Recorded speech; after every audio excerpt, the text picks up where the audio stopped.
அனைவருக்கும் வணக்கம். இன்னைக்கு நாம பார்க்க போற வீடியோன்னு பார்த்தீங்கன்னா பித்ருதோஷம் நீக்கும் அமாவாசை பற்றி தான் பார்க்க போகிறோம். பித்ருதோஷம் என்பது நம் முன்னோர்களுக்கு நாம் செய்ய வேண்டிய கடமைகளை சரிவர செய்யாததாலோ அல்லது அவர்களுக்கு மன வருத்தம் ஏற்பட்டதாலோ வரக்கூடிய ஒரு தோஷமாகும். இந்த தோஷம் நீங்க அமாவாசை தினத்தில் சில வழிபாடுகளை மேற்கொள்வது சிறந்தது.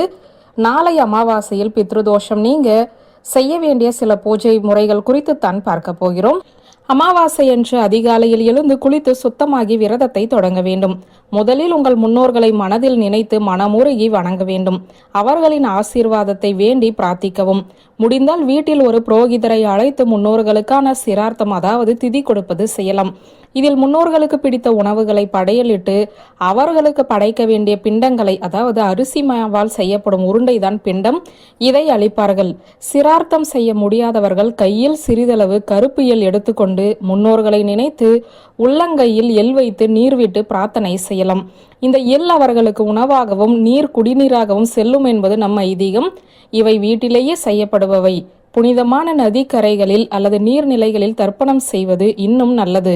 ராமேஸ்வரம், கயா, திருப்புல்லானி போன்ற தலங்கள் பித்ருதோஷ நிவர்த்திக்கு மிகவும் பிரசித்தி பெற்றவை. அமாவாசை என்று பசுமாட்டிற்கு அகத்திக்கீரை வழங்குவது, காகங்களுக்கு சாதம் வைப்பது, ஆதரவற்றவர்களுக்கு உணவு அளிப்பது மிகச்சிறந்த பரிகாரம்.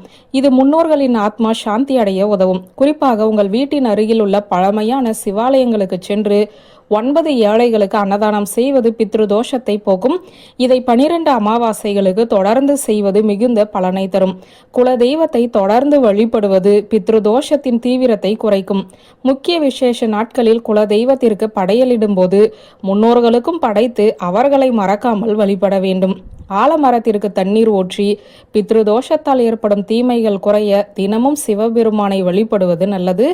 ஜாதகத்தில் பித்ருதோஷம் இருப்பவர்கள் ராமேஸ்வரம், திருப்புல்லானி, கயா போன்ற இடங்களில் திலஹோமம் செய்வது, பிண்ட சிரார்த்தம் செய்வது பித்ருதோஷத்தை போக்கும். புரட்டாசி மாத மகாலய பட்சத்தில் வரும் பரணி நட்சத்திரம் மிகவும் விசேஷமானது.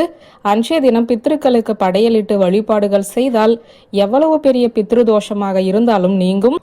அட்சய திருதியை என்பது தங்கம் வாங்க மட்டுமல்ல. அன்று புரோகிதர்களை வீட்டுக்கு அழைத்து பித்ரு பூஜை செய்தால் தோஷங்கள் விலகி பித்ருக்களின் கருணை பார்வை குடும்பத்தினர் மீது கிடைக்கும். பித்ருதோஷம் நீங்க ஒரு முறை பரிகாரம் செய்தால் மட்டும் போதாது.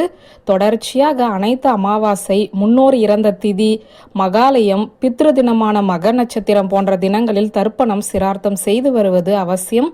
பித்ரு பூஜை செய்யும் போது உங்களுடைய மனமுருக பிரார்த்தனையும் முழுமையான ஈடுபாடும் முக்கியம். நம் முன்னோர்கள் குலதெய்வம் தான் நமக்கு ஒரு பிரச்சனை என்றால் முதலில் கலங்குவார்கள்.